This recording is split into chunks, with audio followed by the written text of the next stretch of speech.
Today we're going to be practicing our solubility rules, and so here we have a couple of examples, and we're going to be using the star reference chart periodic table. On the inside we have our solubility rules table, and so we'll be utilizing that.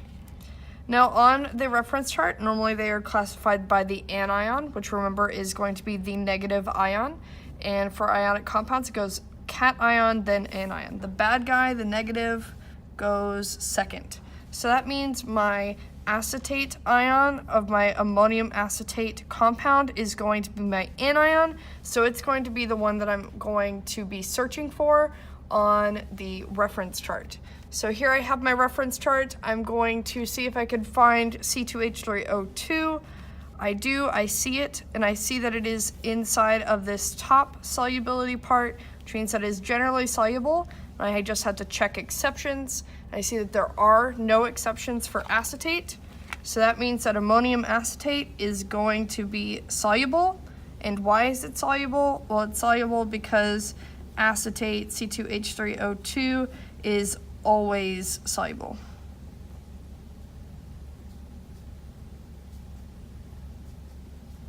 Okay, next we have barium hydroxide. Hydroxide is going to be my anion, so it's going to be the one that I am searching for on the reference chart.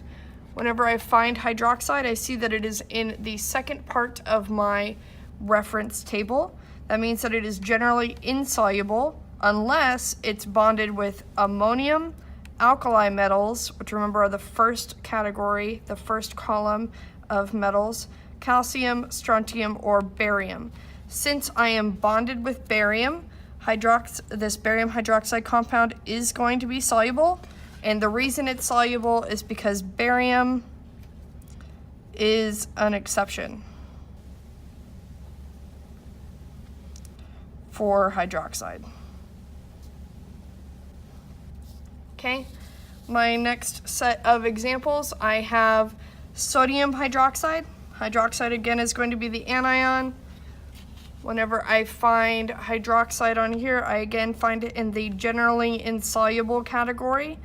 It is insoluble unless it's bonded with ammonia, an alkali metal, calcium, strontium, or barium.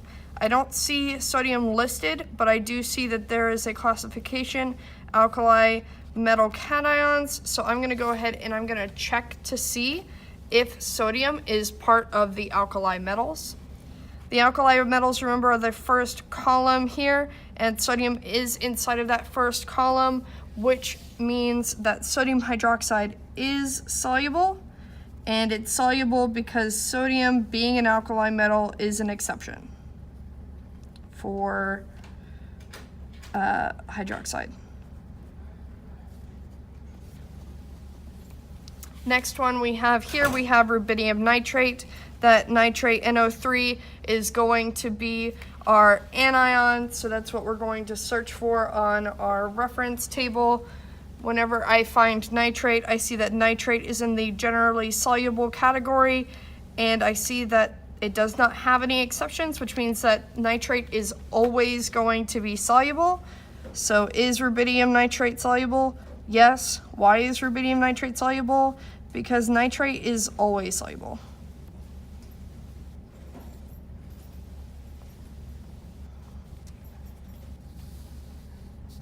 Okay, our next two examples, we have potassium bromide. Bromide is going to be our example anion. And so I'm going to look for it. I see that I find it in my generally soluble category unless it's bonded with silver, lead, or mercury. Potassium is not silver, lead, or mercury, which means that it's going to follow its general rule. So yes, potassium bromide is soluble. Why? Because potassium is not an exception.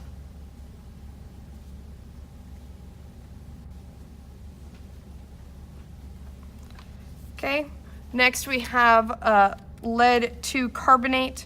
So my carbonate ion is going to be the one that I am going to be searching for, and whenever I find it, I see that it is in the generally insoluble category unless it's bonded with ammonia, or an alkali metal. So I need to check to see if lead is an alkali metal. So I'm going to flip my table again, and I'm going to look at the first column of elements, and I'm going to see if Pb, if lead is there. I do not see lead, which means it is not an alkali metal. So my carbonate is going to stay as its normal rules, which means that no, lead 2 carbonate is not soluble. And why isn't it soluble? Well, because lead wasn't an exception. So Pb is not an exception for carbonate.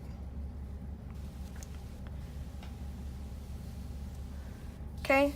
My next set of examples here are going to be barium sulfate. So sulfate, SO4, is going to be my anion that I will look for. And sulfate is going to be quickly found inside of the generally soluble section of the solubility rules, unless it's bonded with strontium, barium, lead, or mercury. And unfortunately for sulfate, it was bonded with barium this time. So even though it's normally soluble, since it's bonded with barium, it is no longer soluble. And why isn't it soluble? Because barium is an exception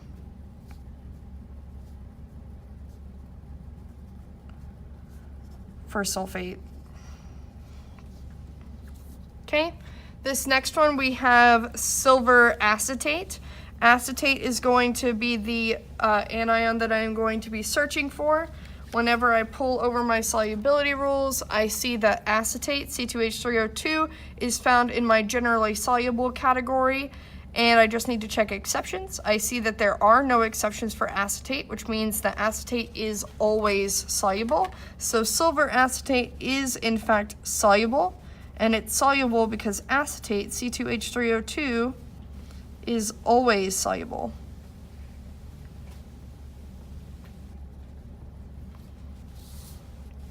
Okay, last 2 examples here. We have ammonium hydroxide. Hydroxide is again going to be my anion, so I will search for it on my solubility rules, and I see that hydroxide is going to be inside of the generally insoluble compounds. So that means normally hydroxides are not soluble unless they are bonded with ammonia, an alkali metal, calcium, strontium, or barium. Now we are dealing with ammonium hydroxide, which means that NH4+, that ammonium ion, is bonded with hydroxide, which means that that is an exception. So I will say that ammonium hydroxide is soluble, and it is soluble because NH4 ammonium is an exception for hydroxide. Last one, we have mercury 1 sulfate. Sulfate is going to be my anion here, which means that I will search for sulfate. When I find sulfate, I see that sulfate is in the generally soluble category, unless it's bonded with strontium, barium, lead, or mercury. Since it is bonded with mercury, it's going to break its rule. Even though it's normally soluble, this compound will be insoluble. So no, I should have written no. And why? That is because mercury is an exception